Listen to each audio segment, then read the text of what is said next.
pensar que para ser buen cristiano tengo que autoinfligirme sufrimiento, ser masoquista para ganarme el cielo, ¿no? ¿De qué está hablando Jesús cuando nos habla acerca de llevar la cruz detrás de Él, seguirlo? Pues nos está hablando precisamente para este domingo 13º del tiempo ordinario, en el ciclo A que estamos teniendo del Evangelio San Mateo. Vamos a continuar el discurso misionero. Llevamos ya 2 domingos, este es el tercer domingo que dedicamos a este discurso misionero. Iniciamos con la llamada de los apóstoles. Si ustedes recuerdan, Jesús que se da cuenta de que la gente está abandonada, extenuada, agobiada, como ovejas sin pastor. Bueno, pues ahora vamos a continuar con esta otra parte. Ya Jesús llamó a sus 12 apóstoles, los mandó a predicar que el reino de Dios está cerca, y luego también nos habló del miedo. La semana pasada nos habló de ese no tengáis miedo. 3 veces nos dijo no tengáis miedo, porque la misión va a comportar persecución. Entonces, aunque les vayan a perseguir, aunque les vayan a calumniar, aunque les vayan a matar incluso por predicar en mi nombre, ustedes no tengan miedo. Entonces eso ya lo vimos. Y ahora viene esta tercera parte, tercera sección, donde Jesús va a hablar acerca de las renuncias que requiere el seguir su camino y ser enviados por Él. Y eso vamos a hablar hoy. Va a hablar de distintos modos, como tenemos que renunciar, pero que seremos a su vez recompensados. Entonces, esa es la esencia del discurso de hoy. De algún modo, ese es el sentido literal, ese contexto que nos da a entender por qué Jesús va a hablar de estas renuncias. Y concretamente, dentro del sentido literal, también quiero hablar acerca del contexto histórico de esa primera frase de Jesús que dice: el que ama a su padre, a su madre más que a mí no es digno de mí. ¿Por qué va a hablar de esto? Jesús va a hablar del hecho de que para seguirlo a Él hay que amarlo a Él más que a la propia familia. En el contexto judío tiene una relevancia muy importante el cuarto mandamiento de la ley de Dios: honra a tu padre y a tu madre. Entonces, si tiene tanta importancia honrar al propio padre, a la propia madre, ¿cómo es posible que Jesús nos diga que hay que amarlo más a Él que al propio padre y la propia madre? Pues estamos en el contexto en el que los primeros cristianos son expulsados de la comunidad judía y son, en cierto sentido, sí, excluidos, excomulgados de la sinagoga. De hecho, a finales del primer siglo, ya en las comunidades judías, en las sinagogas, se empieza a rezar una oración que habla acerca de los Notzrim, de los nazarenos, que era el nombre que se daba a los cristianos, a los seguidores de Jesucristo, a Jesús de Nazaret, los nazarenos, en el cual se les maldecía y se les repudiaba. Todo el que asistiera a la sinagoga tenía que, pues, rechazar a aquellos seguidores de Jesús. Y por tanto, ya era una excomunión. Y los mismos cristianos, judeocristianos, judíos que creían en Cristo, iban a la sinagoga y tenían que maldecirse a sí mismos. Entonces, eso resulta que ahora oficialmente quedan excluidos y ya no pueden decir yo soy judío y soy de Cristo. Ahora tienen que escoger entre uno de los dos. Y en los hogares pasa lo mismo. Entonces, esto ocurre hasta el día de hoy.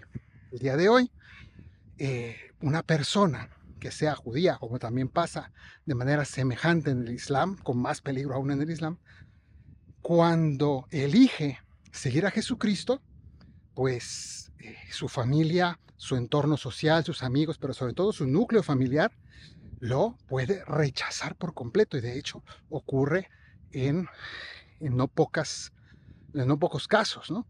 Y por eso hay personas que no se atreven a dar el paso de la conversión porque les parece algo prácticamente imposible. Porque dicen, yo me voy a quedar sin familia y sin amigos, sin ningún tipo de red de apoyo, sin ninguna persona en mi entorno. Y entonces Jesús aquí está hablando de eso. Está diciendo, quien me quiera seguir, pues va a tener que eh, aceptar que se va a quedar muy solo en un primer momento. Luego va a tener que optar por una nueva familia, que es la familia de los creyentes y que es la iglesia. Pero mientras tanto, le va a tocar un rechazo fuerte, ¿no?, de su propio entorno familiar. Entonces, esto, repito, aún se da hoy.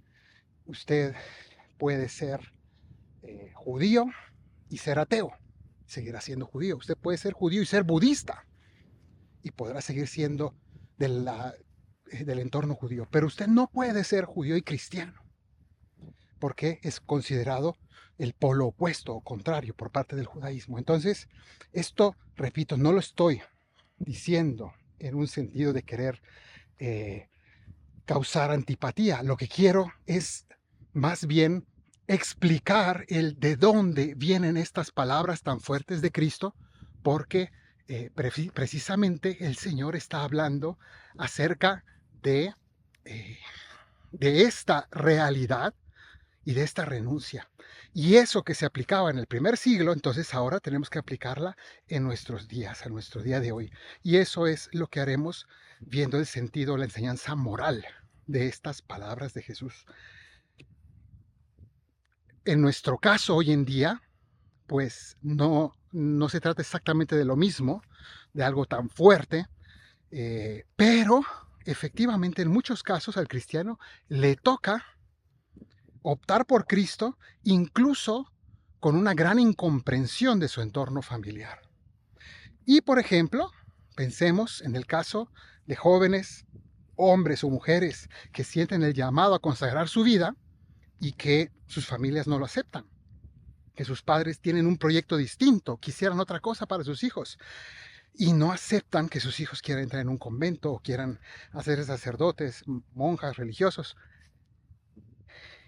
¿Qué nos dice aquí el Señor? El que no me ama, el que ama más a su padre y a su madre que a mí, no es digno de mí. Entonces, no podemos nosotros poner como sumo valor la propia familia carnal, sino que tanto mi vida y la de mi familia debe girar en torno al amor de Cristo. Y si se opone, pues hay que optar, ¿no?, de la mejor manera posible, ojalá sin tener que romper de manera violenta, vamos a decir, de manera dura, pero a veces incluso pues tiene que haber alguna ruptura. Pero el Evangelio pues debe seguir su camino, nosotros debemos seguir nuestro camino de seguimiento al Señor. Jesús continúa diciendo que el que no carga con su cruz y viene en pos de mí no es digno de mí, o el que no toma su cruz y me sigue no es digno de mí. ¿A qué se refiere esto de tomar la cruz y seguir a Jesús? Hay que entenderlo bien, porque hay dos maneras incorrectas de entender esto y hay una manera correcta de entender esto. Maneras incorrectas de entender el tomar la cruz para seguir a Jesús. Una manera incorrecta es el querer ser masoquista, pensar que para ser buen cristiano tengo que autoinfligirme sufrimiento, ser masoquista para ganarme el cielo, ¿no? Hay personas que tienen esta espiritualidad dolorista en la cual piensan que para ser buen cristiano yo debo procurarme sufrimientos a propósito para que Dios me dé el cielo, para ganarme el cielo a base de dolores autoinfligidos. Esto es un masoquismo y eso no es cristiano y eso no está bien. Claro que puede haber sacrificios, penitencias, pero no es porque con eso me estoy ganando el cielo, como si a Dios le gustara vernos sufrir. Eso es una imagen de Dios terrible, una imagen de Dios equivocada, ¿no? Distinto es si uno de algún modo siente el deseo, la necesidad de ofrecer un sacrificio por mis propios pecados, pero no puede ser eso el centro de mi vida cristiana. No puede ser ofrecer un sacrificio por los pecadores. Todo eso puede estar bien, pero de ningún modo porque pensamos que Dios se complace en nuestro dolor. Eso de ninguna manera es así. Es una manera equivocada de entender estas palabras. Lo mismo que también cuando una persona piensa que cargar la cruz significa pactar o aceptar el abuso o el maltrato, ¿no? Por ejemplo, en un matrimonio donde se dé abuso y maltratos, y pensar, no, es que es mi cruz y le debo soportar el abuso y el maltrato. De ninguna manera. Eso no es lo que quiere decir las palabras de Jesús. ¿De qué está hablando Jesús cuando nos habla acerca de llevar la cruz detrás de Él, seguirlo? Pues nos está hablando precisamente de seguir el mismo camino que Él, que es hacerse siervo por amor. La cruz, que era el suplicio de los esclavos, de algún modo es aceptar que la vida cristiana es seguir a un Cristo crucificado, y esto significa hacerme siervo por amor, abandonar todos mis deseos de éxito mundano, mis deseos de preponderancia, de riqueza, y cambiarlos por los deseos de Cristo, que es el deseo de servir, el deseo de amar, el deseo de hacerme servidor de los demás, ¿no? Y al mismo tiempo aceptar todo el rechazo y todo el, el repudio que va a causar el seguimiento del Evangelio. Y en ese sentido es el llevar la cruz detrás de Jesús, no solamente cargarme de cruces, cargarme de sufrimientos, eso no es, sino seguir a Cristo, seguir el Evangelio y aceptar todos los inconvenientes que eso trae. Por amor, por amor. Y lo que viene después complementa de algún modo esto. Dice, el que encuentra su vida, el que encuentre su vida la perderá, pero el que la pierda por mí y por el Evangelio la encontrará. Es una paradoja, ¿no? Como una frase paradójica, es decir, que parece contradictoria. ¿Por qué? ¿Qué es lo que quiere decir? En el fondo, traducido a palabras muy sencillas. El que busque la felicidad por sí misma, nunca la encontrará. Pero el que dé felicidad, el que haga felices a los otros, ese será feliz inmediatamente. Entonces, ¿cuántas veces, cuántas personas se pasan la vida buscando el placer, el poder, el dinero, sus anhelos, sus caprichos? Y están toda la vida persiguiendo la felicidad y nunca la alcanzan. Porque se casan para ser yo feliz, ¿no? No para ser feliz al otro, sino para ser yo feliz. Y todas mis relaciones son buscando obtener algo de los demás y nunca encuentro la felicidad. En cambio, quien solo piensa en dar la felicidad, en hacer feliz al otro, ya está siendo feliz desde el primer momento. Ya encuentra su vida, ya encuentra la vida. Esto, bien, continúa en esta lección moral. Jesús va a hablar ahora del siguiente párrafo. Y dice así, Jesús: el que recibe a vosotros me recibe a mí, el que me recibe a mí recibe al que me envió. Esto es algo muy teológico. En el fondo está diciendo Jesús que así como el Padre me mandó desde el cielo para encarnarme y para evangelizarles, ahora yo les envío a ustedes a evangelizar, y el que les reciba a ustedes va a recibir al Padre. Me va a recibir a mí, Jesús, y al que me envió, al Padre. Entonces va a explicarlo de manera más detallada. Y dice así: el que recibe a un profeta por ser profeta tendrá paga de profeta. El que recibe a un justo porque es justo tendrá paga de justo. Y el que debe beber, aunque no sea un vaso de agua fresca, a uno de estos pobrecillos, porque es mi discípulo, no perderá su recompensa, os lo aseguro. Expliquemos muy brevemente esto. Porque habla de recibir a un profeta, recibir a un justo y recibir a un pequeño. Y promete 3 recompensas: recompensa de profeta, recompensa de justo y la recompensa por las cosas más pequeñas, hasta por las cosas más pequeñas. También estas recompensas son parte del sentido moral porque nos alientan también en nuestra vida moral, si es por amor, pero también porque vemos que es algo que tendrá una paga eterna. ¿Cuáles son estas 3 recompensas? El que recibe un profeta por ser profeta tendrá paga de profeta. Un profeta, ¿quién es? Es una persona que tiene la sabiduría de Dios y que anuncia la palabra de Dios a un mundo desconectado de Dios. ¿Esto qué es?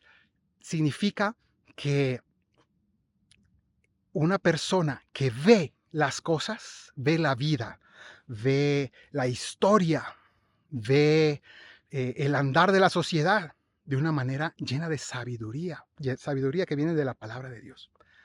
Esa persona habla en nombre de Dios. Hay profetas más religiosos y profetas, vamos a decir así, un poco más laicos, pero siempre son personas que son clarividentes, que en el fondo ven las cosas con la luz que viene de arriba. Y en el fondo, estas personas sabias son incomprendidas por la mayoría de la gente que es superficial. Pero si tú las escuchas y las apoyas, las ayudas, ¿no? El que recibe, habla de hospitalidad, pero no solamente es darles hospedaje, que también, pero es mucho más, es yo apoyo al profeta, al que anuncia la palabra de Dios, yo apoyo a la persona que es sabia y la escucho y la promuevo, por decir así, lo ayudo en su misión. Yo también participaré de su sabiduría. Esa persona es sabia y yo también tendré paga de profeta, significa yo también recibiré sabiduría de lo alto. También empezaré a ver las cosas de una manera profundísima como lo hace el profeta. Segundo, el justo. El justo es la persona santa, la persona que no anuncia la palabra de Dios concretamente, sino el justo hace referencia al que vive según la palabra de Dios. La persona que es ejemplar en su vida, una persona que vive el amor, ¿no? Y que uno reconoce que vive el amor. Estas personas también son incomprendidas, muchas veces son criticadas, son denigradas, pero el que apoye, el que admire, el que ayude a la persona justa tendrá paga de justo. ¿Cuál es la paga de justo? Precisamente la fidelidad. Si esa persona es capaz de ser fiel no solo porque él mismo se esfuerza por serlo, sino porque ha recibido la gracia de la fidelidad. Y el que ayuda al justo también participará de esa gracia de la fidelidad. Entonces, esa es también una recompensa grande del Señor. Y luego finalmente nos dice el que dé, aunque sea un vaso de agua fresca, a uno de estos pequeños. ¿A qué les recuerda esto? En San Mateo, al final, cuando el discurso escatológico hablará de aquello, porque tuve hambre, me diste de comer, tuve sed, me diste de beber. Es decir, se identifica con los pequeños. Y aquí también hace lo mismo. Jesús dice, el que dé de beber, aunque sea un vaso de agua fresca, a uno de estos, los más pequeños, por ser mi discípulo, no quedará sin recompensa. Jesús que hace ver que, ya lo dijo antes, ¿no? El que recibe uno de estos, me recibe a mí, se identifica con ellos. Y el que me recibe a mí, recibe al que me envió. En el fondo, ese gesto pequeño de amor, de caridad y de fe es correspondido por Dios, es correspondido con Dios. Entonces, aquí en el fondo Jesús nos está diciendo ese acto de apoyo de fe, sea un vaso de agua fresca, sea una donación material, pero también sea cuántas formas de apoyo y de amor hay hacia las personas, ¿no? De cualquier modo, las personas que ayudan, que se esfuerzan por ayudar a Cristo, a la iglesia, a los discípulos, a quienes evangelizan, a quienes llevan una vida ejemplar, a quienes simplemente son personas de fe. Bueno, pues eso Dios no lo dejará sin recompensa. Bien, ahí tenemos el sentido moral. Hablo muy brevemente del sentido alegórico. Y concretamente esas palabras que dice Jesús, el seguir la cruz, seguir a Jesús llevando la cruz, y concretamente ese perder la vida para ganarla, ¿no? El que pierda su vida la encontrará. El que en cambio se quede con su vida la perderá. Está hablando del mismo Jesús, ¿no? En el fondo es una imagen de el misterio pascual de Cristo. Cristo que dio su vida en la cruz para resucitar. Y en el fondo, en Él se cumple esta promesa.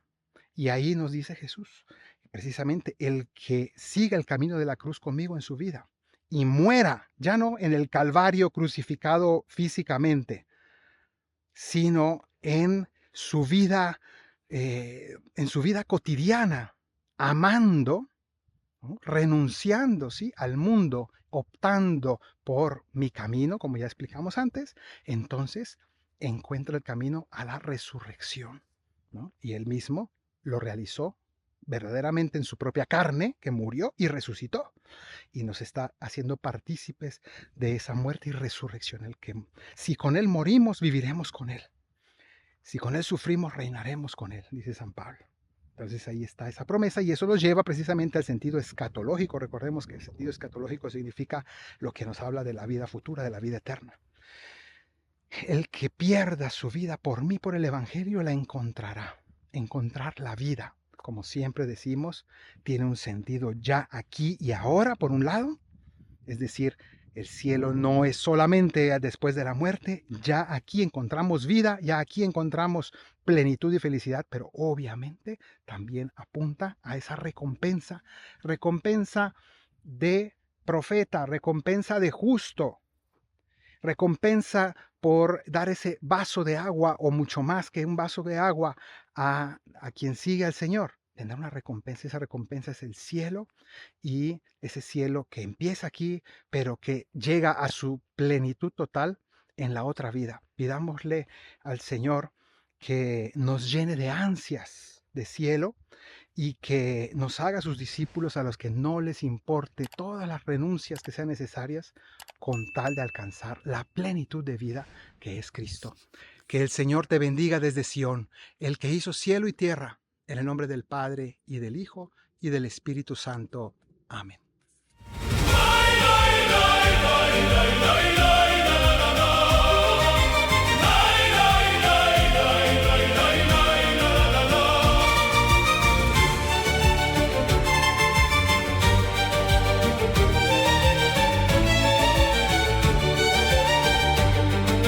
Yendo hacia Jerusalén, Jesús vio que los seguía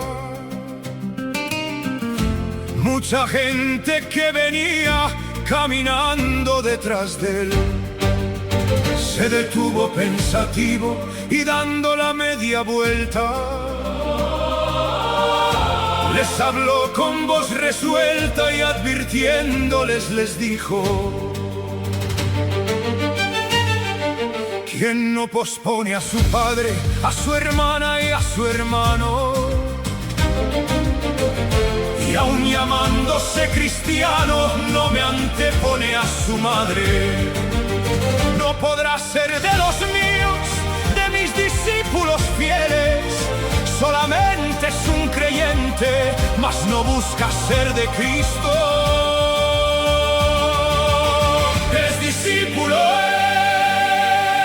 que a diario, por mi amor y por mi reino, da la vida con empeño y me sigue hasta el Calvario.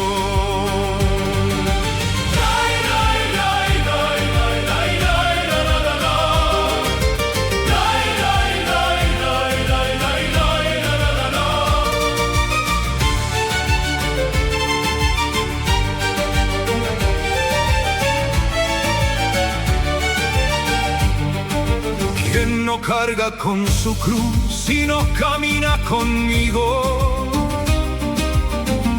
claramente no es mi amigo ni recibirá mi luz. No podrá ser de los míos, de mis discípulos fieles. Solamente es un creyente, mas no busca ser de Cristo. Es discípulo que a diario, por mi amor y por mi reino, da la vida con empeño y me sigue hasta el Calvario.